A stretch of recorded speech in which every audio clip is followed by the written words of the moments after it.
আমরা হয়তোবা টাইব্রেকারের খুব একটা কাছাকাছি সময় চলে এসেছি, তবে নির্ধারিত সময়ের 1 সেকেন্ড আগ মুহূর্ত পর্যন্ত গোল করবার সম্ভাবনা থাকে।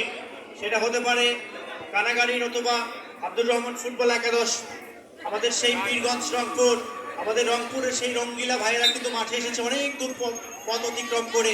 ওই যে রঙ্গিলা ভাইয়েরা কিন্তু এক সময় বাংলাদেশ বেতারের মাধ্যমে শুনেছিলাম, আর ভিয়ানে উঠিয়া গরু গাড়িতে দিয়া জুড়ি।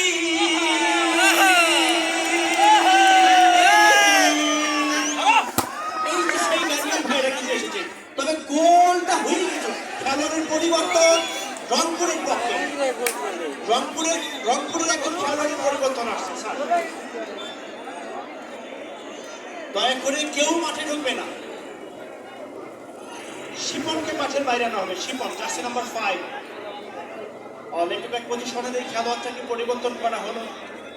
জানি না শেষ পর্যন্ত কি হয়। আসলে যারা স্বেচ্ছাসেবক ভাই আছেন আমাদের, দয়া করে আপনারা একটু মাঠের সাইড থেকে একটু চারদিক থেকে ছড়িয়ে ছিটিয়ে যান, দর্শক ঢুকবে না। আমাদের এখানে অনেক ছোট্ট ছোট্ট শিশু বাচ্চারা আছে, তাদের কথা চিন্তা করে আমাদের মাঠে ঢোকা যাবে না। আজকের শিশুরা বয়স্ক লোকদেরকে সালাম দেয় না, তার একটা কারণ হচ্ছে এই বয়স্ক লোকগুলো আমাদেরকে ভালো মন্দ শেখাতে পারে না।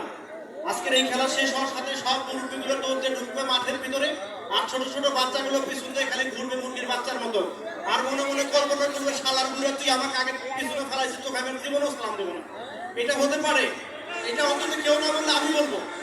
দয়া করে মুরব্বী বাচ্চা কাচ্চা কেউ ঢুকবে না, যেভাবে আছে ওইভাবে থাকবে। কানাগাড়ি